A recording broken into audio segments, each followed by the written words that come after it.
നമുക്ക് ഇച്ചിരി ഞണ്ട് കിട്ടിയിട്ടുണ്ട് കേട്ടോ. ഞണ്ട് വെച്ച് നമുക്ക് റോസ്റ്റ് തയ്യാറാക്കിയാലോ?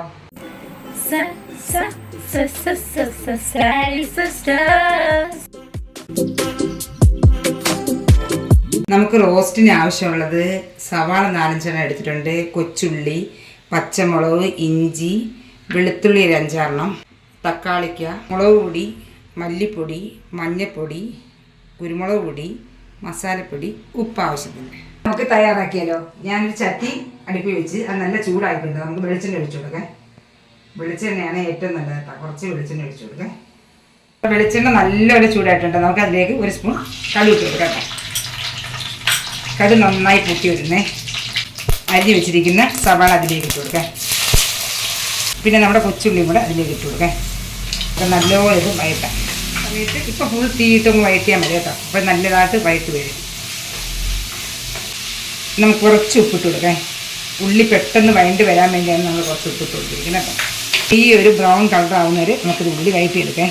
അതിലേക്ക് അരിഞ്ഞ് വെച്ചിരിക്കുന്ന ഇഞ്ചി, വെളുത്തുള്ളി, പച്ചമുളക് എല്ലാം ഇട്ട് കൊടുക്കാം. എല്ലാം കൂടെ ചേർന്ന് നമുക്ക് വഴറ്റിയെടുക്കാം. ഇനി നല്ലതുപോലെ വഴണ്ടിട്ടുണ്ട് കേട്ടോ. ഇനി നമുക്ക് ഇതിനകത്തെല്ലാം പൊടികളെല്ലാം ചേർത്ത് കൊടുക്കാം. കുറച്ച് മഞ്ഞൾപ്പൊടി ഇട്ട് കൊടുക്കാം.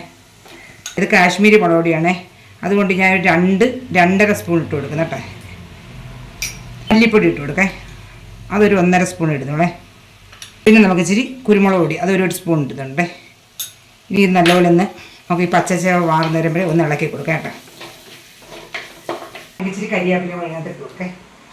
അരിഞ്ഞ് വെച്ചിരിക്കുന്ന തക്കാളി അതിലേക്ക് ഇട്ട് കൊടുക്കാം.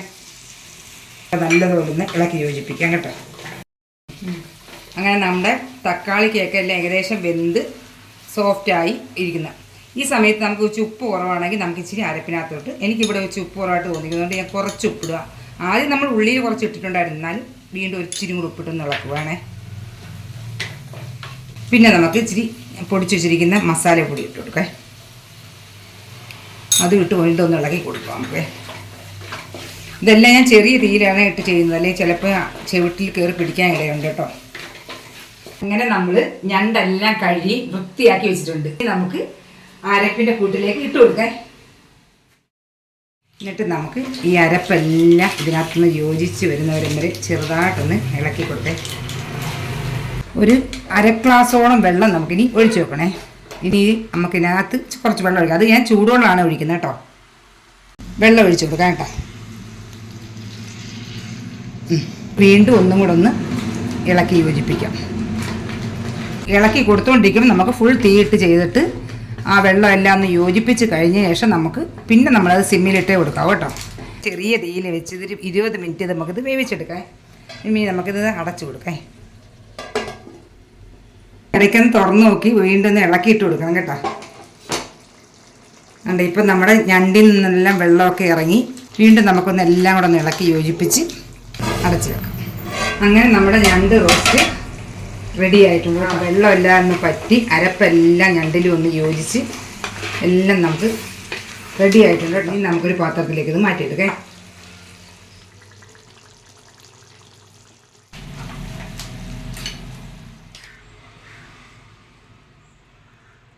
അങ്ങനെ നമ്മുടെ ഞണ്ട് റോസ്റ്റ് തയ്യാറായിട്ടുണ്ട്.